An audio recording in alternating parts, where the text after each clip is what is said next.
Shalom pemirsa CBN Indonesia dimanapun Anda berada. Senang sekali kita boleh bertemu kembali dalam acara pembacaan buku Agama yang Bersinar. Dan pada saat ini kita memasuki di judul Terima Sabda dengan Sukacita dan Gembira. Dan saya undang pemirsa di rumah untuk kita boleh sama-sama membuka Alkitab kita di dalam Yeremia 15 ayat 16. Apabila aku bertemu dengan perkataan-perkataanmu, maka aku menikmatinya. Firman-Mu itu menjadi kegirangan bagiku dan menjadi kesukaan hatiku. Sebab nama-Mu telah diserukan atasku, ya Tuhan semesta alam. Kita masuk dalam pokok pembacaannya. Firman Tuhan dalam perjanjian lama dan perjanjian baru, jika dipelajari dan diterima dengan setia dalam kehidupan, akan memberikan hikmat rohani dan hidup. Firman ini harus dihargai secara kudus. Iman kepada firman Tuhan dan kuasa Kristus untuk mengubah hidup akan memampukan orang percaya untuk mengerjakan pekerjaannya dan menjalani hidup yang bersukacita di dalam Tuhan. Tertulis dalam buku Testimonies for the Church, jilid 9 halaman 279. Jadi bagaimana di sini kita kembali diingatkan oleh firman Tuhan. Karena ketika kita mempelajari firman Tuhan, kita mempelajari perjanjian lama maupun perjanjian baru, kita akan menemukan banyak sekali pelajaran hidup yang kita bisa praktekkan atau aplikasikan dalam kehidupan kita. Bagaimana pelajaran-pelajaran itu dikatakan jika kita pelajari dan kita terima dengan setia dalam kehidupan, dikatakan akan memberikan hikmat rohani dan hidup. Jadi bagaimana dalam kerohanian kita akhirnya akan mempunyai hikmat karena kita bisa belajar daripada kehidupan orang lain. Karena dikatakan orang yang bijaksana adalah orang yang belajar dari kesalahan orang lain tanpa perlu untuk mengalami atau mengulangi kesalahan tersebut. Jadi bagaimana kita tahu bahwa dalam perjanjian lama maupun perjanjian baru, bahkan dari buku Roh Nubuat juga dituliskan setiap kehidupan orang yang hidup di zaman dahulu. Bahkan dikatakan kita bisa mempelajari secara detail melalui buku-buku tersebut dan melalui kehidupan nabi-nabi zaman dahulu, melalui kesetiaan mereka, melalui keteguhan hati mereka, dikatakan itulah yang bisa memampukan kita untuk kita mempelajari kehidupan mereka. Bahkan kita tahu bahwa ketika bangsa-bangsa dahulu juga hidup, mereka juga sering melakukan pelanggaran-pelanggaran terhadap Tuhan. Dan kita bisa lihat akibat daripada pelanggaran terhadap hukum Tuhan itu adalah kesulitan atau kesusahan dalam hidup mereka sendiri. Jadi kita juga bisa mempelajari bagaimana dalam kehidupan kita pun kita diinginkan oleh Tuhan supaya kita bisa selalu mengikuti apa yang Tuhan sudah rancangkan dalam kehidupan kita.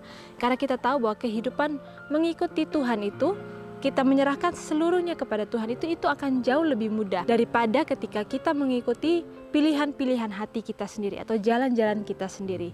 Karena ketika kita mengikuti jalan-jalan kita sendiri, mungkin kita akan menemukan kesulitan-kesulitan akhirnya membuat kita mengeluh atau bersungut-sungut dan kita akhirnya bisa menyalahkan Tuhan atas setiap kesalahan atau kebodohan kita. Tetapi kita harus ingat, apakah kita betul-betul menjalani apapun pilihan dalam kehidupan kita itu sesuai dengan apa yang Tuhan inginkan, ataukah ada maksud-maksud kita yang kita minta ke Tuhan supaya Tuhan mengabulkan atau memberikan apa yang kita inginkan. Jadi di sini kita kembali diingatkan bahwa setiap hal yang kita minta daripada Tuhan, hendaklah kita minta yang terbaik yang sesuai dengan kehendak Tuhan. Jangan kita selalu mengandalkan kehendak-kehendak kita atau kita memaksakan kehendak-kehendak kita sendiri.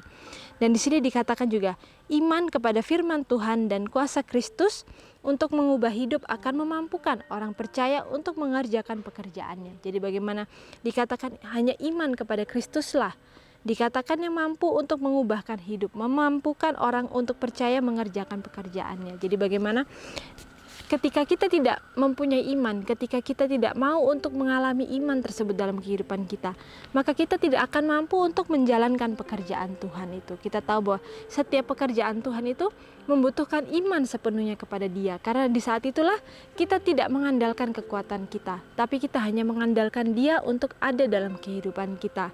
Dan di sini juga dikatakan bahwa hanya imanlah yang dikatakan memampukan orang percaya. Bagaimana memampukan orang yang percaya ini hanya akan terjadi ketika kita betul-betul percaya sepenuhnya, seluruh hati kita percayakan kepada Dia. Karena ketika kita hanya memberikan sebagian hati kita untuk percaya kepada Tuhan, kita masih ada sebagian dari hati kita yang mempercayai diri kita sendiri. Dan di saat itulah Tuhan tidak akan bisa mengerjakan hal yang luar biasa dalam kehidupan kita.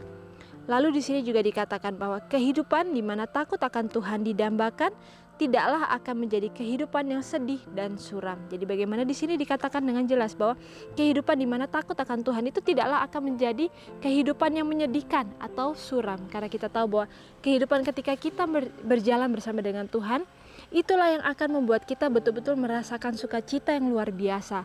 Dan itu bukanlah sebuah kesedihan atau kesuraman ketika kita mempunyai pengalaman hidup dengan Dia.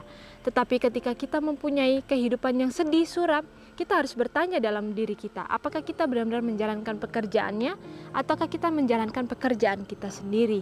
Karena ketika kita menjalankan pekerjaan Tuhan, seharusnya kita mempunyai sukacita karena kita mempunyai pengalaman-pengalaman hidup bagaimana berjalan dengan Tuhan. Bagaimana kita bisa melihat dengan nyata Tuhan memelihara kehidupan kita, Tuhan memberi makan kita, mencukupkan segala kebutuhan kita. Bahkan dari setiap berkat yang Tuhan masih percayakan kepada kita, itulah yang kita bisa syukuri setiap hari. Karena kita tahu bahwa setiap nafas hidup kita, setiap kesehatan yang Tuhan berikan, berkat-berkat lain yang mungkin kita tidak sadari, tetapi kita bisa praktekkan dalam kehidupan kita untuk kita selalu melihat kebaikan Tuhan itu dalam kehidupan kita, sehingga kita menjadi pribadi-pribadi yang selalu bersyukur dalam kehidupan kita, sehingga kita tidak selalu bersungut-sungut merasa diri kurang, hanya meminta Tuhan untuk memenuhi segala kebutuhan kita tanpa kita melihat bahwa Tuhan sudah memenuhi kebutuhan kita terlebih dahulu sebelum kita meminta, bahkan sebelum kita menyadari bahwa kita membutuhkan hal tersebut. Jadi bagaimana di sini kembali kita diingatkan bahwa kehidupan berjalan bersama dengan Tuhan itu bukanlah sebuah kehidupan yang menyedihkan atau membuat kehidupan kita menjadi suram. Lalu di sini dikatakan bahwa ketidakhadiran Kristuslah yang menjadikan wajah sedih dan kehidupan menjadi pengembaraan yang penuh dengan keluh kesah. Orang yang dipenuhi dengan penghargaan terhadap diri dan cinta diri tidak merasakan persatuan pribadi yang hidup dengan Kristus. Jadi bagaimana di sini dengan jelas dikatakan bahwa ketika kita tidak mempunyai Kristus dalam kehidupan kita, dikatakan itulah yang akhirnya membuat kita menjadi seorang pengembara yang penuh dengan keluh kesah. Kita tidak mempunyai pengalaman bagaimana Tuhan memimpin kehidupan kita. Lalu di sini juga dikatakan bahwa itulah yang akhirnya akan membuat wajah kita menjadi muram, menjadi sedih. Dan dikatakan orang yang dipenuhi dengan penghargaan terhadap diri sendiri dan cinta diri, dikatakan ia tidak akan merasakan persatuan pribadi dengan Bapaknya, dengan Kristus itu sendiri. Jadi bagaimana di sini firman Tuhan kembali mengingatkan kepada kita bahwa ketika kita cinta akan diri kita lebih daripada kita mencintai Tuhan kita, maka di saat itulah kita tidak akan melihat bagaimana begitu besarnya Tuhan, begitu indahnya Tuhan itu. Dan kita tidak akan merasakan kasih Tuhan dalam kehidupan kita. Karena kita hanya terfokus kepada cinta akan diri kita sendiri. Bagaimana kita berusaha untuk memenuhi kebutuhan-kebutuhan kita sendiri, menyenangkan hati kita sendiri.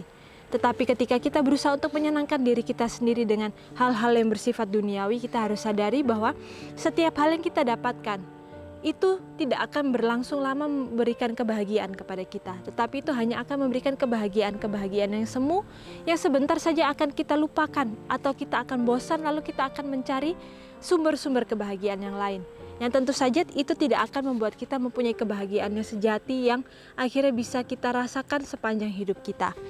Lalu di sini juga dikatakan bahwa hati yang belum jatuh di atas batu itu angkuh terhadap kesempurnaannya.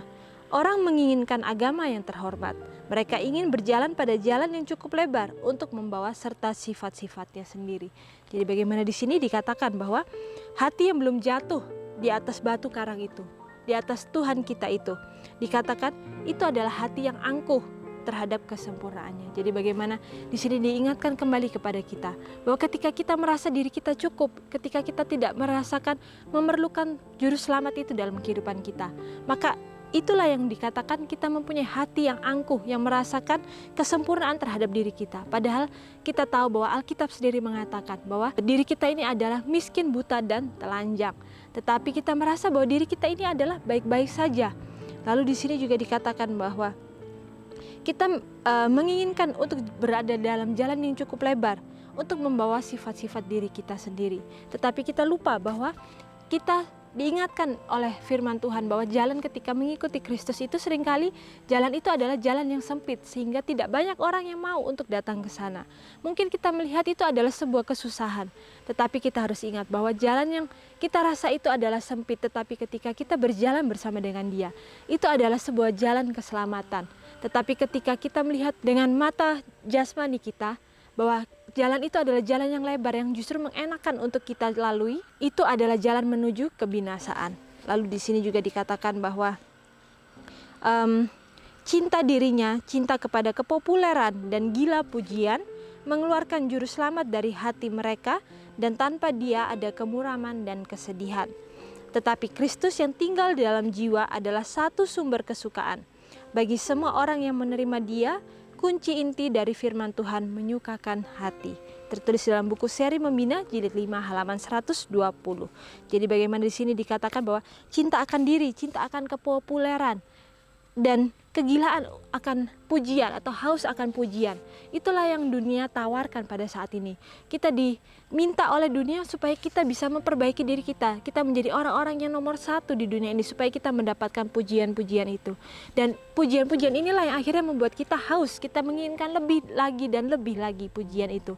Tetapi ketika kita mengikut Tuhan, kita memberikan hati kita kepada Tuhan sepenuhnya, tidak ada pujian yang kita layak untuk pantas dilayangkan kepada kita. Tetapi pujian itu yang pantas adalah dilayangkan kepada Tuhan kita, karena Ialah yang pantas dan patut untuk kita berikan pujian itu.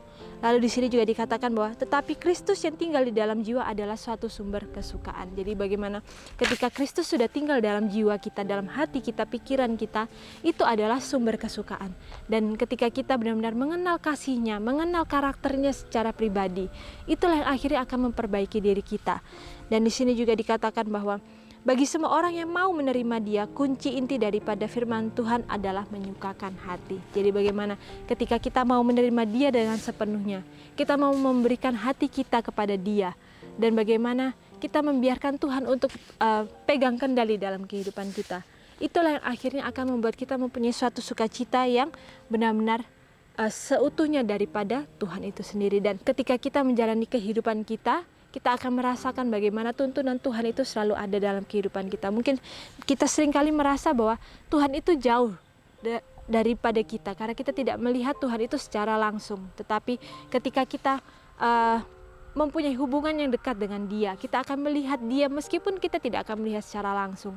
Tetapi kita akan melihat Tuhan itu hidup dalam hati kita. Kita akan melihat Tuhan itu selalu menuntun kita, selalu ada untuk kita. Sekalipun mungkin saat ini mata kita tidak melihat, tetapi hati kita bisa melihat dan hati kita bisa merasakan bahwa Tuhan itu selalu ada dan menyertai kita. Dan sampai di sini acara pembacaan kita pada saat ini. Sampai bertemu kembali dalam acara pembacaan-pembacaannya selanjutnya. Shalom, Tuhan memberkati.